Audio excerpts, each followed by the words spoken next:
everyone. How are you all doing today? Very good. Are you all excited to see Mykonos today? Very nice. So, welcome back to my presentation. My name is Gordana, for you who haven't met me yet. I'm a cruise next consultant here on board. So I already did a presentation about Kotor, and I do tips and tricks for the port stocks. We've been sailing here since May. So I've been here for quite some time, so in the sports, and we want to tell you all our experiences, what to do, where to go, if you just want to go outside on your own. So a little tips and tricks, what to expect outside. And as I said, I'm coming from the cruise next department, so I just want to give you a heads up what I actually do on board, what's my department doing here on board. So we are your future cruise consultants. Cruise next department. So we are making sure that you find out everything about your future cruises or future destinations. We got 16 ships and they are cruising all around the world. So if you want to find out more about other different exotic destinations, just like Mykonos, you can come to see me or my manager Lara. We are located on deck 7 atrium. Deck 7 atrium right next to the shore excursion desk. So you can come to see us. We can tell you everything about our future cruises as well. We can tell you how to put a deposit down and save so much money. So if you put a deposit down $1,000 to book another cruise, we give you back $500 on-board credit today. So that's the free money we give you. It's not a joke, it is a free money. So you're going to have $1,000 to book a future cruise in the next 4 years, and you're going to have $500 free today on your account. So if you spend money this cruise, you're going to pay your bill. Very simple how it works. In case you don't want to spend money this cruise, don't you worry, you're not going to lose your onboard credit. I'm going to tell you everything about that bit later, so this is just to give you an idea of what we do here on board. So let's go back to this amazing talk about amazing port Mykonos. So anybody here been to Mykonos before? Very good, welcome back. Nice to have you back here in this amazing port of Mykonos. So Mykonos is the little island located in Cyclades island of Greece in Aegean Sea. So you change your route this cruise bit, but yeah, Mykonos and Santorini are really close to each other, so it doesn't take too far away to go from one island to another. So you can see where they are. This is just to give you an idea how we sail. So we are the further right now here in Aegean Sea. So I want to tell you a bit more about Mykonos. I will tell a little bit more about the history and of course what to do and where to go. So Mykonos got his name by his owner, who was the son or grandson of the god Apollo. I believe lots of you heard for the god Apollo, especially the female crowd here. The god Apollo is the god of the sea, and he was really handsome. So he was born in the island of Delos, and actually his son and grandson was Mykonos, who the name of the island Mykonos got that name. So there's a lot of history here around this island, lots of mythology and etc. So about the history, so this area was ruled by the Romans. Romans were a very influenced nation, and they came all the way from the west, and they conquered this area. They were ruling this area for 500 years, actually for even longer, for between 7th and the 12th century. So you can visit some of the archaeological sites around here that's going to show you presence of this nation here. And then of course Venetians, very rich nation that came also. They conquered everything from on the way from Venice to basically here, the route that we are sailing right now. And they were also ruling this area for quite some time. And that's why of course we got here Mykonos, Little Venice. Very interesting and nice place. I'm going to tell you everything how to go here and how to enjoy this beautiful pictorial view here in the Little Venice. And as well, Ottomans, they came from the east. They were Turks. They also conquered this area for some time, and then as well, of course, they influenced this area with their own culture, which is a bit different than the Western culture. So also you're going to see lots of things from that era.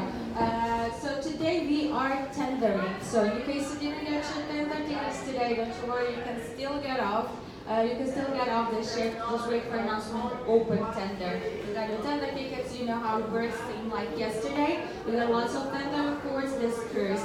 And if you got a shore excursion will make sure that your shore excursion ticket is your tender ticket. So our ship, this is our beautiful ship, it's gonna be anchored right here. So as you can see, nothing too far away from the Mykonos, nothing too far away from the beautiful Mykonos. So we're gonna be anchored right here, and the tender will take you somewhere right here. So the tendering operation will go pretty fast today because we are very, very close to the port. Probably gonna take you maybe less than 5 minutes to go from the ship to the port. So very fast, very fast. So when you're coming back to the ship, so you know how much time basically you will need to go back to the ship.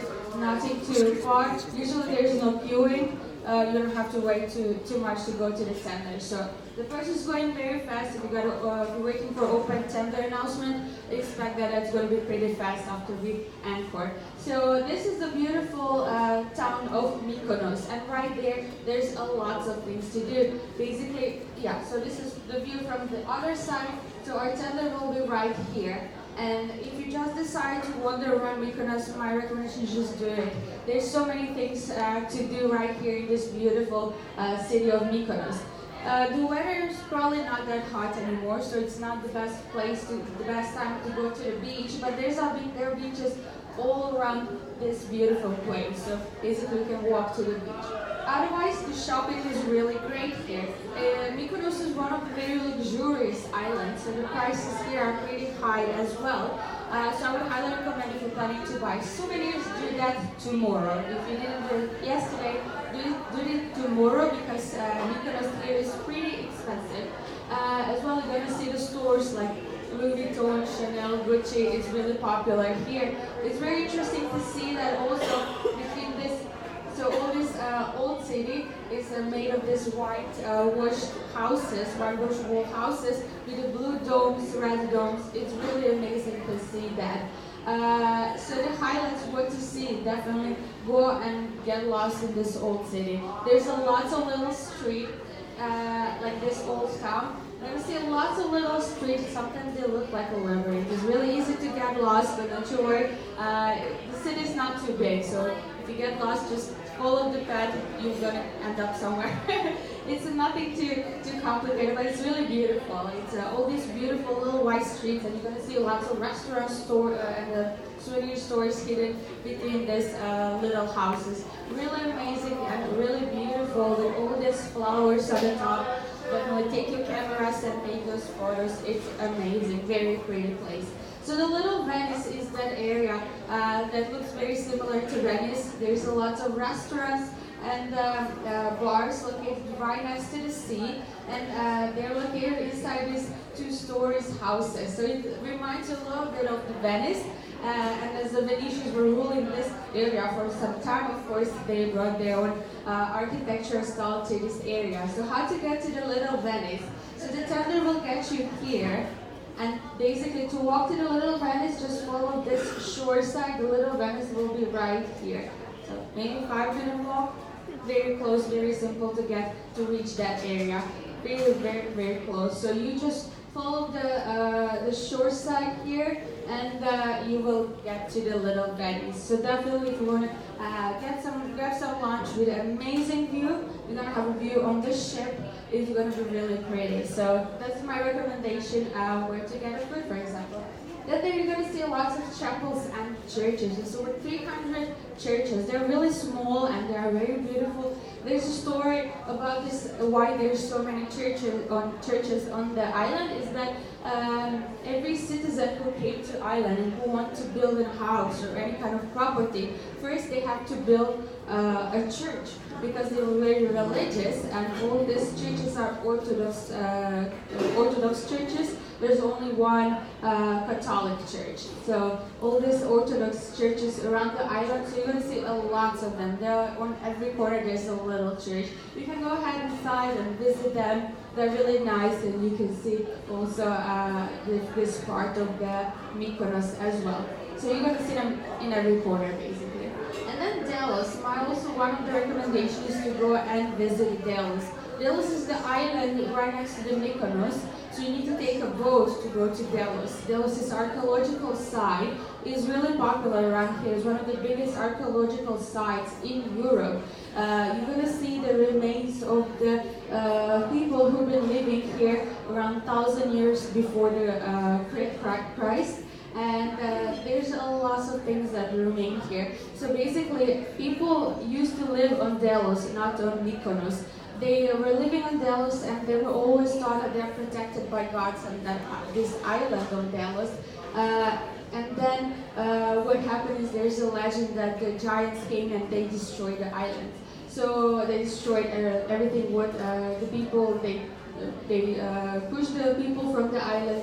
And people here were living so free and so happy. They thought that they're so protected by the gods, and then nothing ever could happen to this island until the giants came. There's a legend, and they moved them from the island. So now, after that, nobody ever lived on that island. So you're going to see lots of remains of the people who used to live that was 1,000 years before the Christ. So lots of remains from that era. And then after that, people moved actually to Mykonos and started living on a Mykonos.